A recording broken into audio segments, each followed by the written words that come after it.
Social interaction is a key component to any employment experience. Employers often place an emphasis on finding employees who can effectively communicate with supervisors, co-workers, and customers. I think that we have to be careful to assign or not to assign our social values as far as how often or frequently we want to socialize with other people. So I think that if we understand that socialization for individuals on the spectrum is difficult, then we don't want a constant subjecting to them to these social demands, especially if they're needing to focus on tasks or other duties. The people that are the co-workers or the people that are going to work with him need to understand that probably he's not going to chat with them. He's not going to be somebody that's going to talk to them about the big game over the weekend or any of the activities that he did. So kind of respecting that. He doesn't really talk a lot, and he can talk, but it's challenging for him. So if somebody expects a lot of verbal interaction from him, then that's very difficult. And so he needs someone that kind of gives him his, maybe what you'd call verbal space, that doesn't require a lot of verbal communication.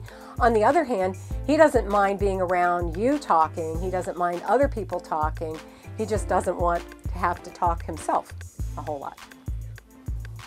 I think the challenges center around putting together the team, and you run into challenges anytime that you have a diverse workforce.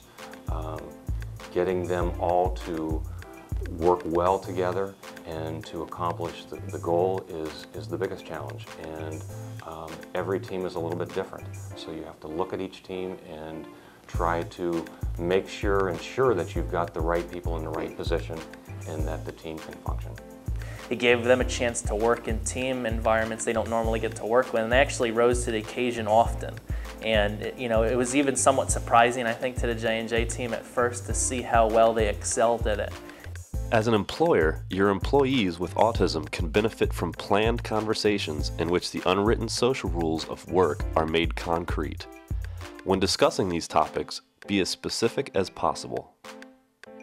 The success of social interaction shouldn't be left to the individual with a social deficit, so that we really have to create a village, so to speak. So I find that people are much more understanding if they just understand where that person's coming from. So maybe having some discussions with the co-workers just to understand that, if John works really hard and he socializes and he sits off over there, it's not that he's rude or that he doesn't want to socialize, but he might need some time to sort of regroup. Just having that understanding gives them a whole different perspective than thinking that John is somehow unfriendly. Always communicate.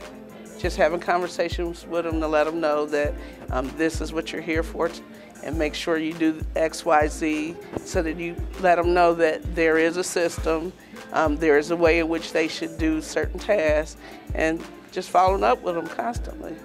Direct communication with specific examples is the key to assisting your employees with autism and adjusting to a new work culture.